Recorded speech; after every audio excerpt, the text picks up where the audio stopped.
स्वभावानां तथैव च पर्यायाणां विशेषेण नत्वा वीरं जिनेश्वरम्। बोले पंच परमेशी भगवान की जय। प्रातस्मरणीय वंदनीय आचार्य गुरुदेव विद्यासागर जी महाराज की जय। आचार्य समय सागर जी महाराज जी की जय। जगत पूज्य मुनि पुंगव सुधा सागर जी महाराज की जय। हम लोग चर्चा कर रहे थे द्रव्यार्थिक नय की। द्रव्य ही जिसका प्रयोजन है वो द्रव्यार्थिक नय है। और द्रव्यार्थिक नय में हमने कर्म उपाधि निरपेक्ष शुद्ध द्रव्यार्थिक नय, उत्पाद व्यय गौण सत्ता ग्राहक शुद्ध द्रव्यार्थिक नय और भेद कल्पना निरपेक्ष शुद्ध द्रव्यार्थिक नय। ये तीन भेदों की चर्चा हमारी कंप्लीट हो चुकी। आइए पेज नंबर 115 पर देखिए, चौथा भेद है कर्म उपाधि सापेक्ष अशुद्ध द्रव्यार्थिक नय। क्या है? कर्म उपाधि सापेक्ष अशुद्ध द्रव्यार्थिक नय। वो कर्म उपाधि सापेक्ष अशुद्ध द्रव्यार्थिक नय क्या है? आइए सूत्र नंबर निकालने 50 पेज नंबर 104 पर। बोलिए कर्मोपाधि सापेक्षो कर्मोपाधि सापेक्षो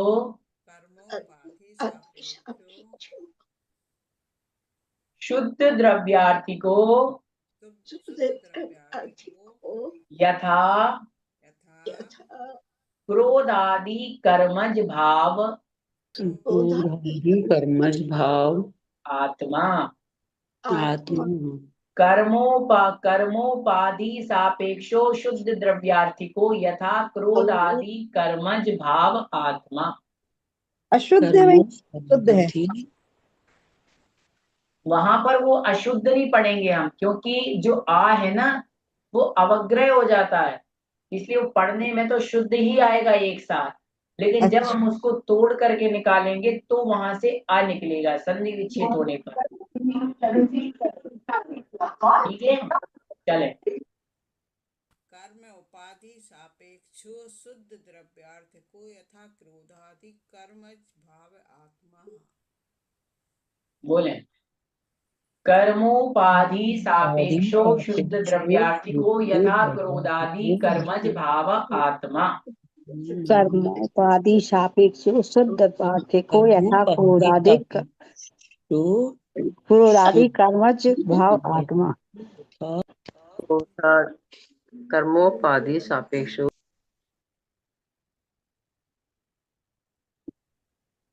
कर्मोपाधि सापेक्षो शुद्ध द्रव्यार्थिको यथा क्रोधादि कर्मज भाव आत्मा।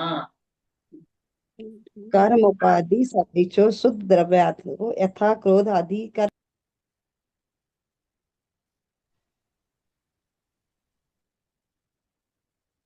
बोलना आ गया?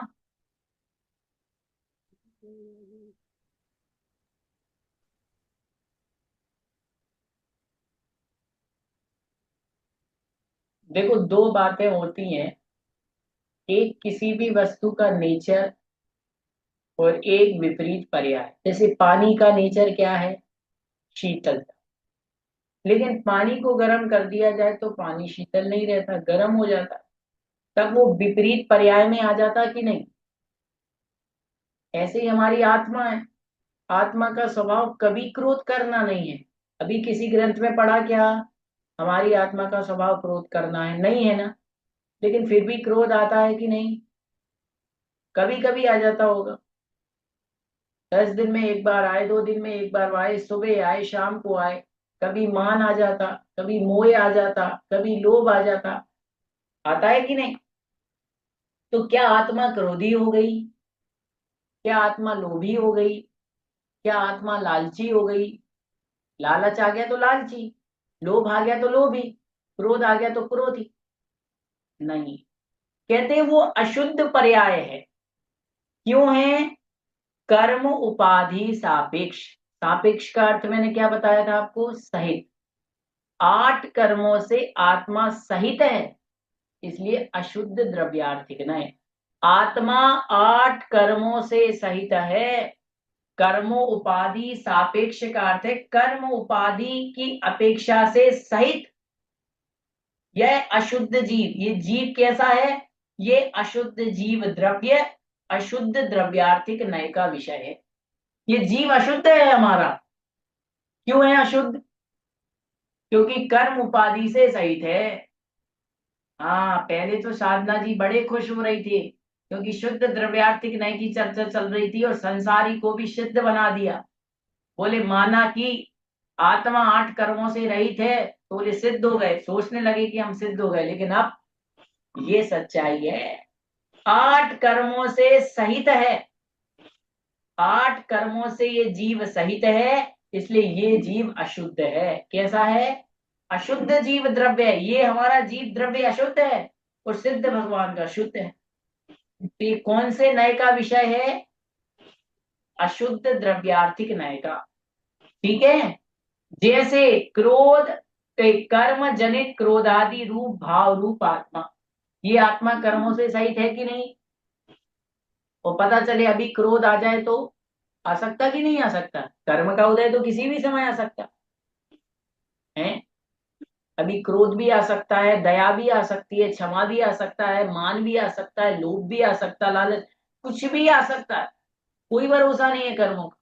और अभी 1 मिनट में ही मन में आ जाए, मिथ्यात्व का उदय आ जाए, अरे क्या पढ़ना धर्म, खाओ पियो मौज करो।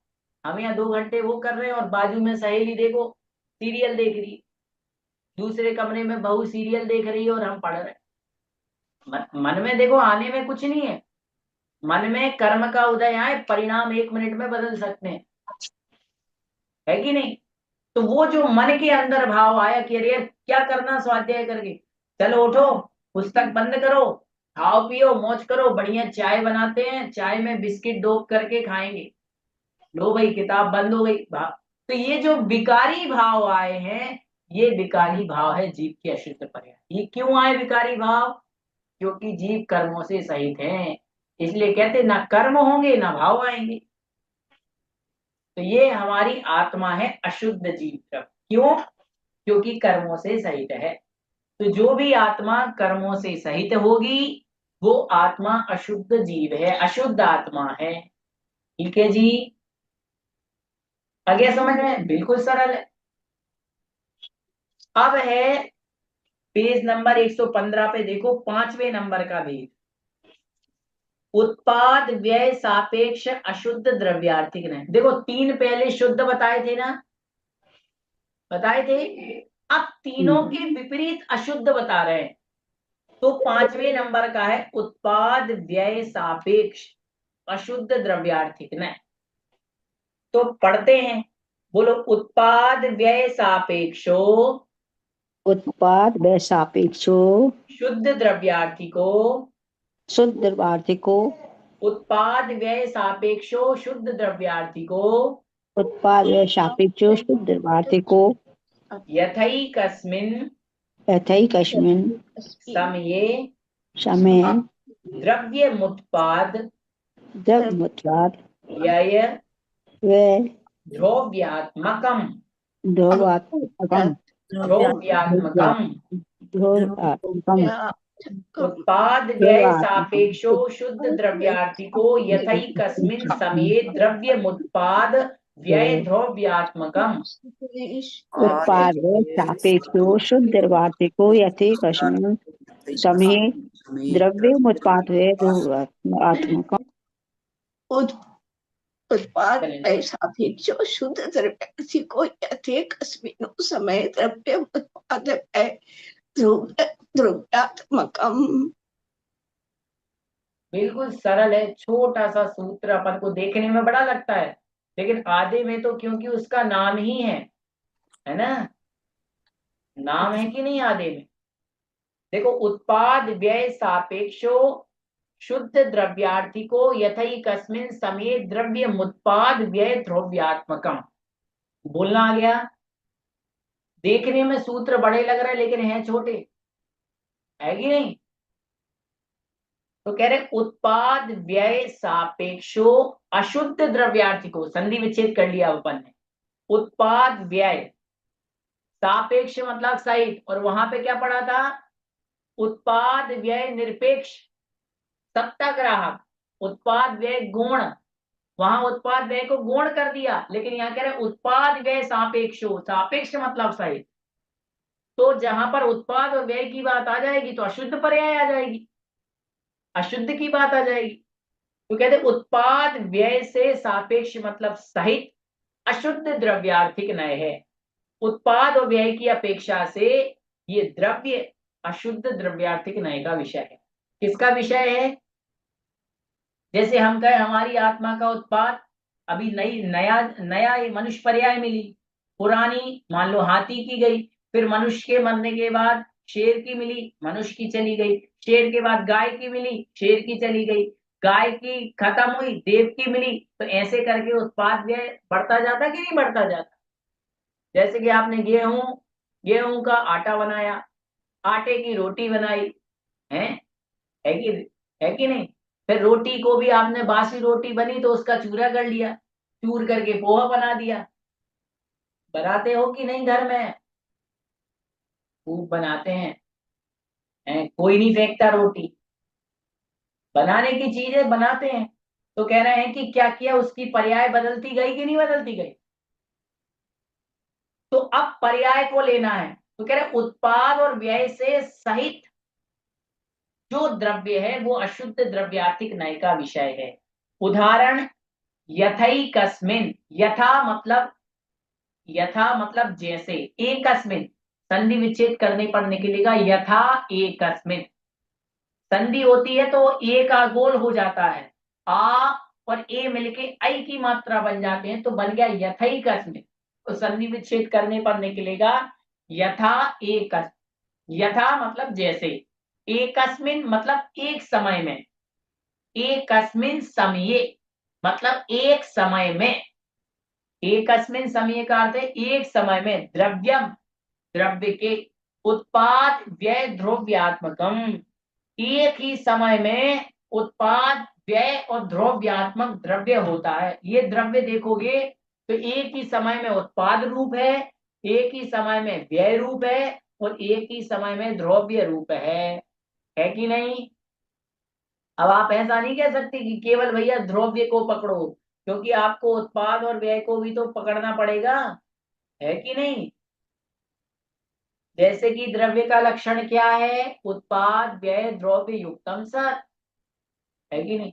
अब आप लोगों के पास मान लीजिए चांदी रखी थी बहुत सारी, पुरानी चांदी के, थोड़े से चांदी के हाथ में पहनने के, चांदी की पुरानी पायलें थी, सब थी। आपने कहा पुरानी चांदी को हम गला करके इसका कुछ नया बना लें, क्योंकि नई चांदी तो महंगी हो गई तो अभी खरीद नहीं सकते पुरानी चांदी का। तो आपने सारी चांदी ली, और जो सुनार होता है ना वो क्या कर देता है, उसको गर्म करके, और उसने आपको इतना बट्टा बना के दे दिया, बिस्किट बना के दे दिया उसका। तो देखो, एक ही समय में, उस समय में चांदी की पर्याय का विनाश हो रहा कि नहीं। जो पुरानी उसकी पर्याय थी कंगन की या फिर मान लीजिए पायल की, उसका विनाश हो रहा, और नई पर्याय तुरंत बनती जा रही, और द्रव्य भी है एक उधर। अब थोड़ा सूक्ष्मता से सोचना, मैं दूसरा उदाहरण दे रहा हूं। आपने चावल उबलने के लिए गैस पर रखे, चावल बनाए कभी, कुकर में नहीं, कुकर में नहीं, उसमें तवेली में बनाए, क्या बोलते गंजी में बनाए, नहीं बनाए। अरे कभी तो बनाए होंगे।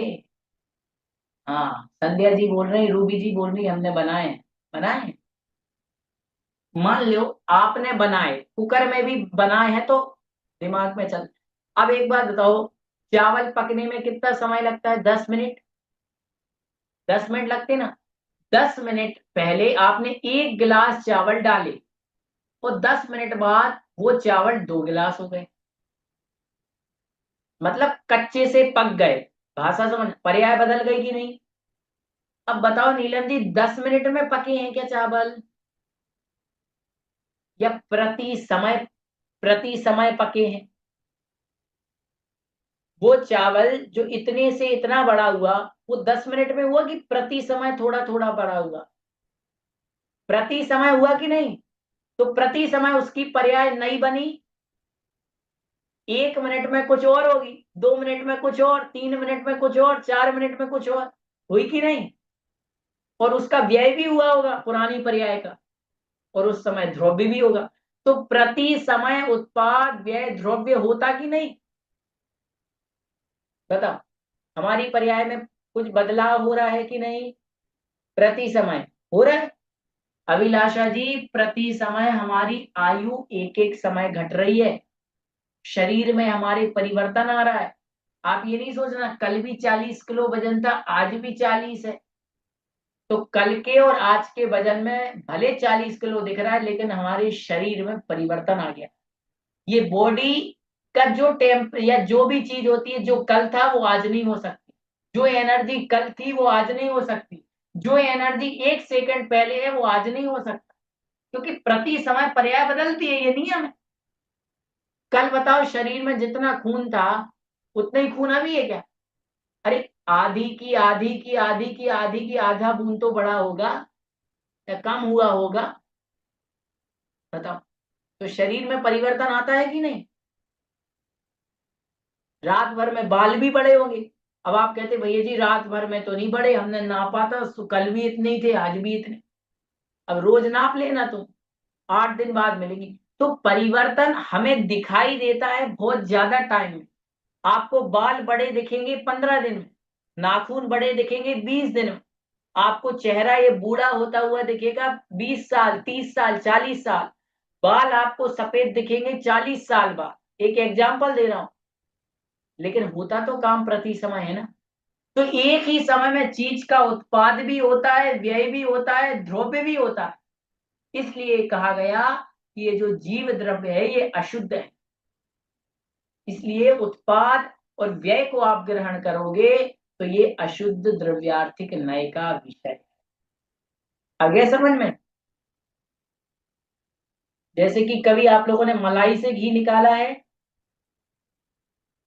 एक ही समय में मलाई से घी भी निकल रहा है, निकल रहा है। तो घी की पर्याय का उत्पाद हो रहा है कि नहीं?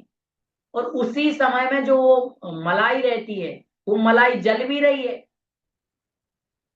उसी समय में घी भी बन रहा है, उसी समय में मलाई भी जल रही है, और उसी समय में उसके साथ दूध का अंश भी है, क्योंकि वो दूध ही तो है। घी है तो उसमें दूध का द्रव्य है, समझना बात आपको। और वो जो घी के साथ वो जो जल रहा है, जब थोड़ा थोड़ा वो जलता है ना, आखिरी में बचता है जो मलाई जलती चली जाती है, नवनीत, वो भी है। तो एक समय में आपको तीनों दिख रहे हैं। आ गई बात समझ में? ये कहलाता है उत्पाद व्यय द्रव्य। इसलिए इन्होंने कहा एक ही समय में उत्पाद भी हो रहा, व्यय भी हो रहा, द्रव्य भी हो रहा। एक व्यक्ति था, उसने गैस के ऊपर पानी गर्म करने को रखा, पानी गर्म करने को रखा। तो अगले व्यक्ति से पूछा कि भाई क्या हो रहा है? तो बोले पानी गर्म हो रहा है। पानी क्या हो रहा है? गर्म। मतलब नई पर्याय पानी की बन रही है। दूसरे से पूछा क्या हो रहा है? दूसरे ने कहा पानी की ठंडे पने की जो पर्याय थी वो खत्म हो रही, पानी का ठंडापन खत्म हो रहा है। और एक ने कहा पानी गर्म हो रहा है।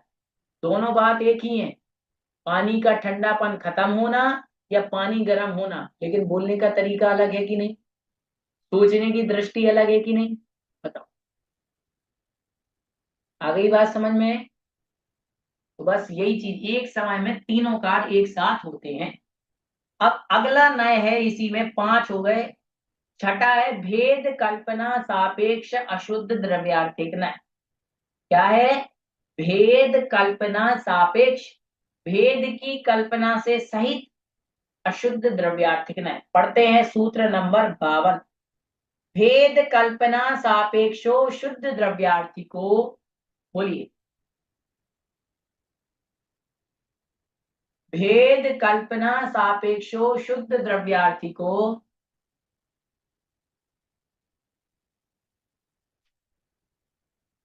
यथात्मनो दर्शन ज्ञानादयो गुणाः, यथात्मनो दर्शन ज्ञानादयो गुणाः।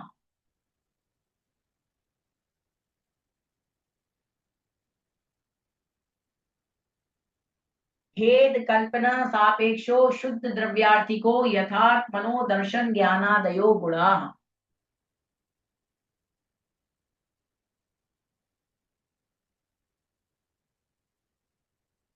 बोलिए। भेद कल्पना सापेक्षो शुद्ध द्रव्यार्थिको यथात्मनो दर्शन ज्ञानादयो गुणाः।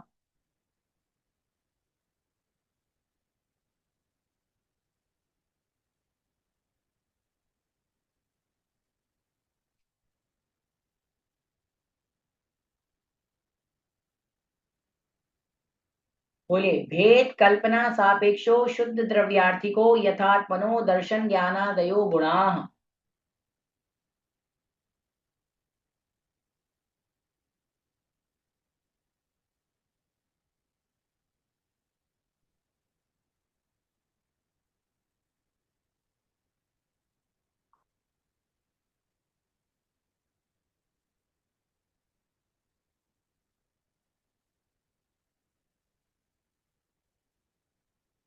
बहुत सरल सूत्र है।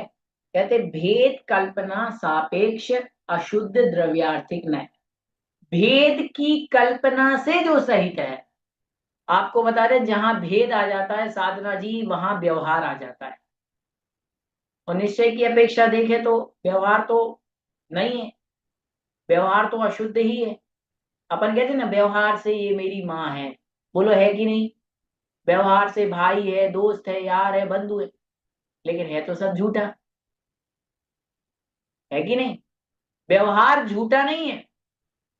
मैं माँ तो हूं किसी की, भाई तो हूं, मैं भी किसी का पुत्र हूं, लेकिन पर्याय की दृष्टि। तो भेद कल्पना से सहित, तो कह रहा है जहां पर भेद कल्पना की अपेक्षा से सहित अशुद्ध द्रव्यार्थिक न्याय का विषय क्या है? यथात्मनो, जैसे आत्मनो मतलब आत्मा के, ज्ञान दर्शन आदयो, ज्ञान दर्शन आदि, गुण मतलब गुण। भेद कल्पना सापेक्ष द्रव्य की अपेक्षा देखें तो आत्मा के ज्ञान दर्शन गुण, इसमें भेद दिख रहा है कि आत्मा का ज्ञान गुण, आत्मा का दर्शन गुण, आत्मा का ये गुण। लेकिन निश्चय से देखें तो आत्मा में कोई भेद नहीं है।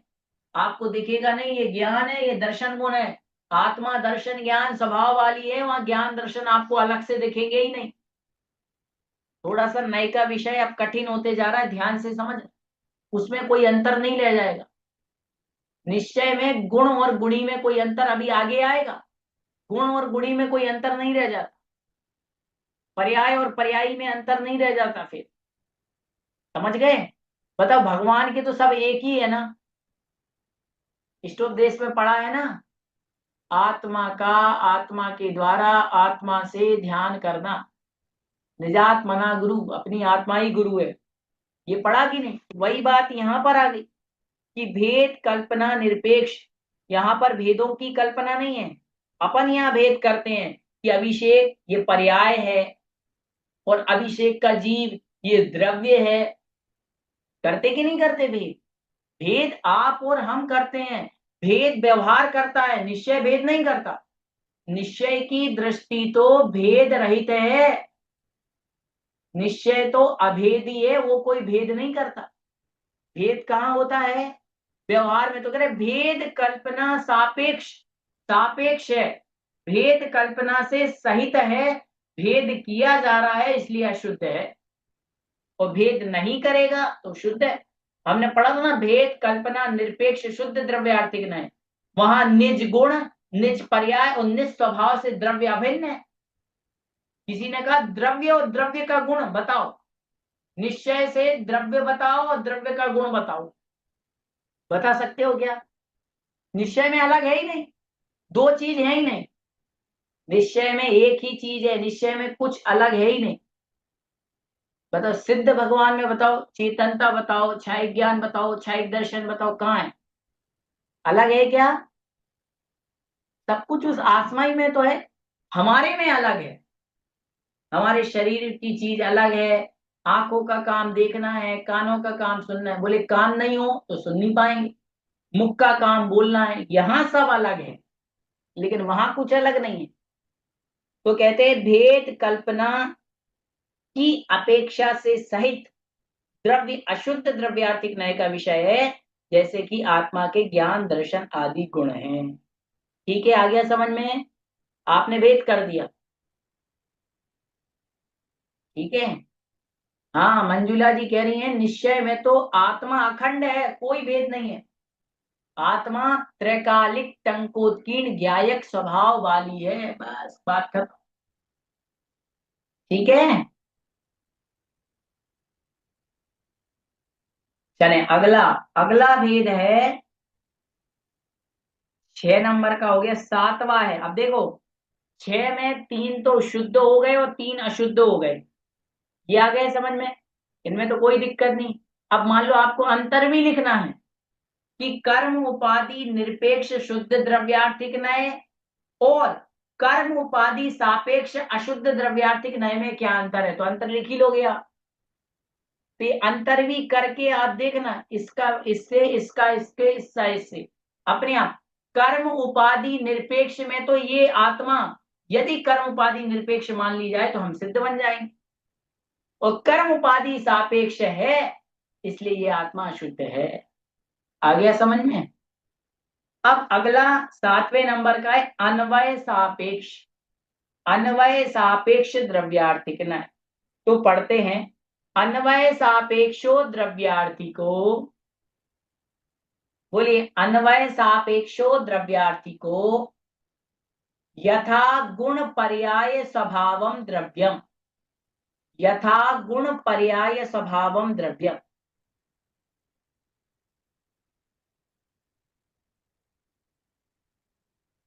बोलिए अन्वय सापेक्षो द्रव्यार्थिको यथा गुण पर्याय स्वभावम द्रव्यम।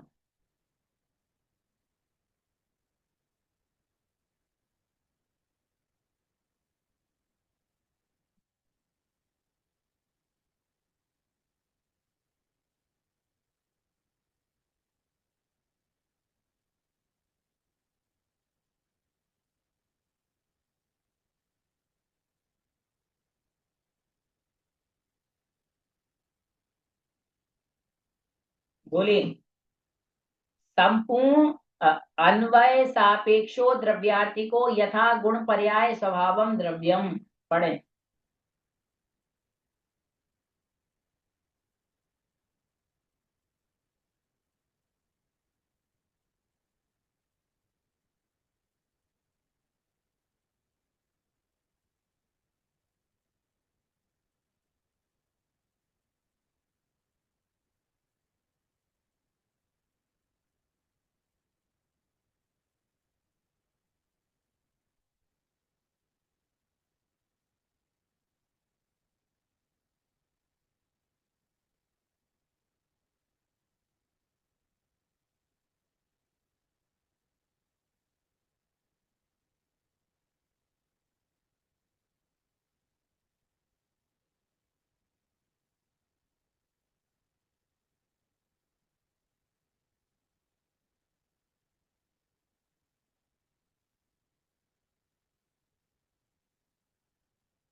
कहते हैं अन्वय सापेक्षो द्रव्यार्थिको यथा गुण पर्याय स्वभावम द्रव्यम। कह रहे अन्वय सापेक्ष, अन्वय सापेक्ष द्रव्यार्थिक नय।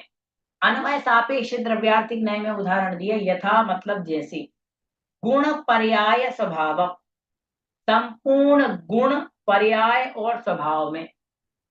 जीव का गुण क्या है? चेतनता, चेतनता जीव का क्या है? गुण है। पर्याय जीव की क्या है? मनुष्य। जीव का स्वभाव क्या है? जानना और देखना। साधना जी, क्या है जीव की पर्याय? अभी मनुष्य पर्याय है। गुण क्या है? चेतनता है। स्वभाव क्या है? जानना और देखना।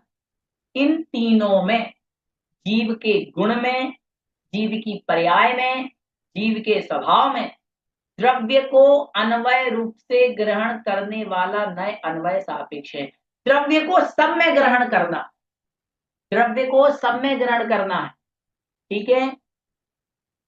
द्रव्य में मतलब, द्रव्य मतलब जीव। जीव है कि नहीं? आपने चार नाम बता दिए। जैसे कि आपने कह दिया ये गाय है, ये गधा है, ये घोड़ा है, ये हाथी है, हमें उससे मतलब नहीं। तीनों में क्या है? जीव है कि नहीं? गाय तो पर्याय है लेकिन जीव है। तो ऐसा गाय, मनुष्य आदि नाना पर्याय में यह जीव है, यह जीव है, ऐसा अन्वय द्रव्यार्थिक नय है।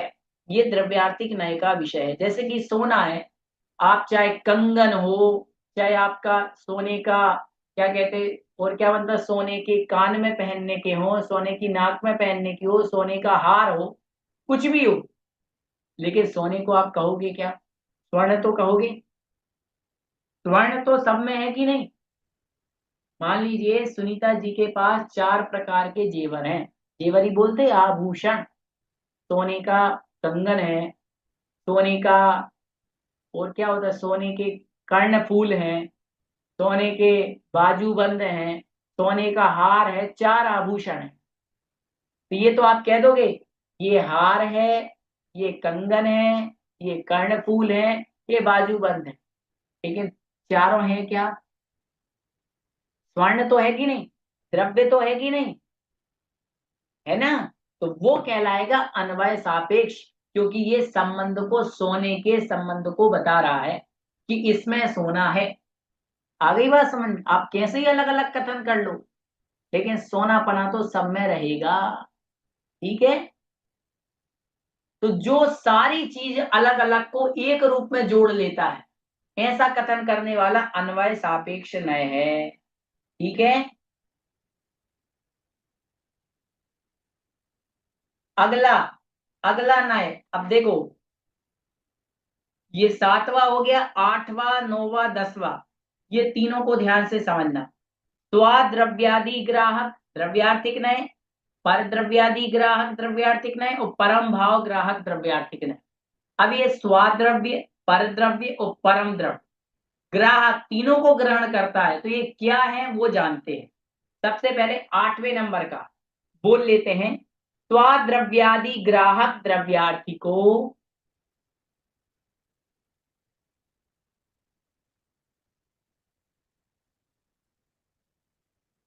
बोलिए, स्वाद्रव्यादि ग्राहक द्रव्यार्थी को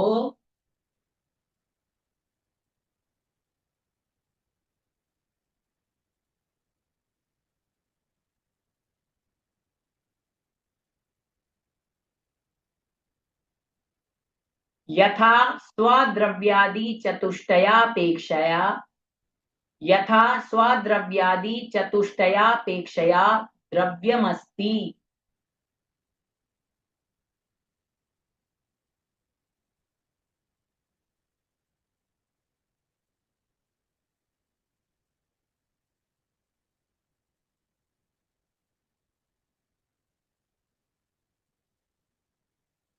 तीन चार बार बोलिए, स्वाद्रव्यादि ग्राहक द्रव्यार्थी को यथा स्वाद्रव्यादि चतुष्टयापेक्षया द्रव्यम अस्ति, द्रव्यम अस्ति।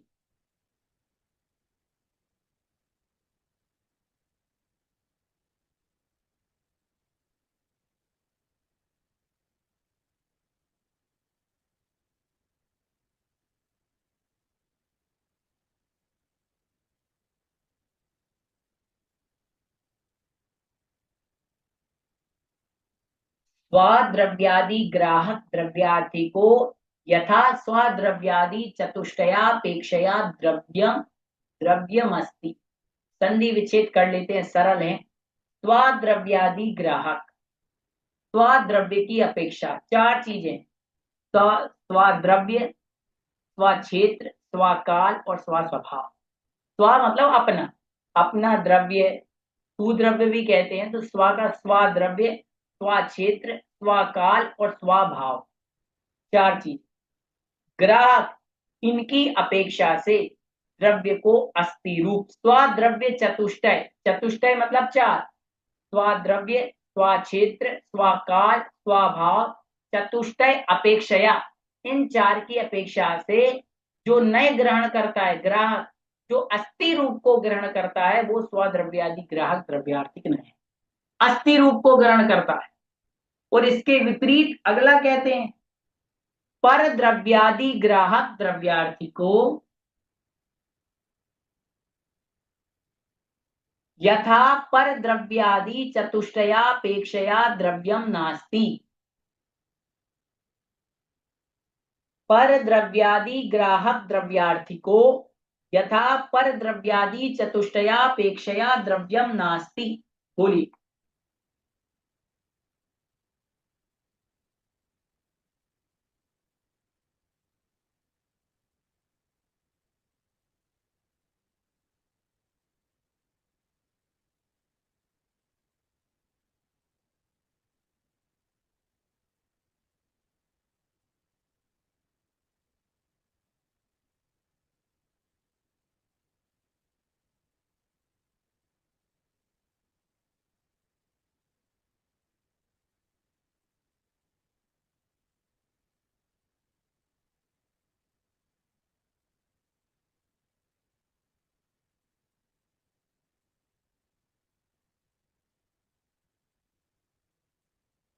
पहला है स्वाद्रव्य चतुष्टय, स्वाद्रव्य चतुष्टय ग्राहक द्रव्यार्थिक नहीं।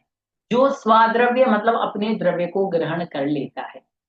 जैसे कि बताओ, मैं कौन हूं? मैं कौन हूं? मेरा नाम अभिषेक है ना। तो आप कैमरे पे किसको देख रहे हो? अभिषेक नाम की आत्मा को या शरीर को? शरीर को देख रहे हो ना। कैमरे पे शरीर दिख रहा है, इस शरीर को देख रहे हो। शरीर ये संसारी जीव का है, जड़ है, कोई काम का नहीं है। एक अपेक्षा से समझना ध्यान से, शरीर है, जड़ है, नष्ट हो जाना एक दिन। लेकिन इस शरीर में रहने वाली कौन है? शरीर कौन सा द्रव्य है? पुद्गल। शरीर पुद्गल है कि नहीं? लेकिन आत्मा इसमें कौन है? जीव, जीव द्रव्य है। तो आत्मा इस शरीर में रहने के बाद भी अलग है कि नहीं? बता। शरीर में आत्मा रह रही है लेकिन अलग है कि नहीं? तो स्वाद्रव्य की अपेक्षा से शरीर में रहते हुए भी आत्मा अलग है। आई बात समझ? स्वाद्रव्य मतलब जीव द्रव्य की अपेक्षा, क्षेत्र जीव द्रव्य के क्षेत्र की अपेक्षा, स्वाकाल जीव के काल की अपेक्षा, स्वाभाव जीव के भाव की अपेक्षा से जीव अलग है और पुद्गल अलग है। एक साथ रह रहे हैं लेकिन जीव और पुद्गल का भाव एक सा नहीं हो सकता। एक सा भाव हो सकता है क्या? जीव चेतन है और पुद्गल अचेतन है। बोलो, आ गया समझ में? एक साथ रहते लेकिन दोनों का काम अलग अलग है कि नहीं? आग और पानी कभी एक साथ देखा है क्या? आग और पानी नहीं देखे एक साथ? अरे देखे होंगे भाई। आग जल रही है, वहां कितनी बार पानी पहुंचता है। आग और पानी आपको एक साथ मिलेंगे लेकिन दोनों का नेचर अलग है। दूध और पानी एक साथ मिलेंगे लेकिन दोनों का स्वभाव अलग है। दूध उबालोगे तो घी बनेगा, पानी उबालोगे तो घी नहीं बनेगा। आ रही ना बात समझ? नमक और शक्कर को आप एक पानी में घोल दोगे, दोनों घुल जाएंगे। कभी घोल के देखना, थोड़ी शक्कर घोल देना, थोड़ा पानी घोल देना, दोनों घुल जाएंगे। एक साथ मिल गए, मिलने के बाद भी बताओ, नमक और शक्कर एक है क्या? शक्कर का गुण है मीठापन और नमक का गुण है, बोलो जल्दी, खारापन। दोनों में अंतर है कि नहीं? तो स्वाद द्रव्य की अपेक्षा से ये आत्मा इस शरीर में रहने के बाद भी अलग है। और पर द्रव्य की अपेक्षा से, सुन लो, पर द्रव्य की अपेक्षा से पर द्रव्य, पर क्षेत्र, पर काल और पर भाव, इनकी अपेक्षा से चांदी है। चांदी के पात्र, चांदी का इतना बड़ा कोई पात्र है, चांदी के गिलास होते ना, चांदी के गिलास, चांदी की कटोरी, ये सब पर द्रव्य की अपेक्षा से उसमें सोना नहीं है। पर द्रव्य माना कि सोना, तो चांदी में सोना मिल जाएगा क्या आपको? तो फिर चांदी की अपेक्षा से वो चांदी है, लेकिन पर द्रव्य सोने की अपेक्षा से वो नास्ति रूप है। आ गया समझ में? सोने की अपेक्षा से देखेंगे तो चांदी का गिलास नास्ति रूप है, और स्वद्रव्य की अपेक्षा से देखेंगे तो चांदी का गिलास अस्थि रूप है। बस इतना बताना चाह रहे हैं। अस्थि मतलब उसका अस्तित्व है, और नास्ति मतलब उसका अस्तित्व नहीं है। ठीक है?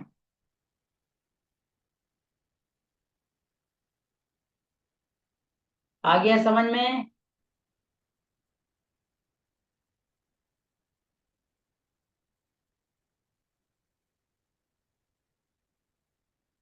चलें, आज हम इतना ही पढ़ेंगे, टाइम हो गया हमारा। कल अपन एक सूत्र पढ़ के आगे पर्याय आर्थिक न्याय के बारे में पढ़ें। बोधि समाधि परिणाम शुद्धि, कात्मोपलब्धि शिव सौख्य शुद्धि, चिंतामणिं चिंतित वस्तु दाने, वामंद मानस्य ममस्तु देवी नो वार्णमुखार्मत्।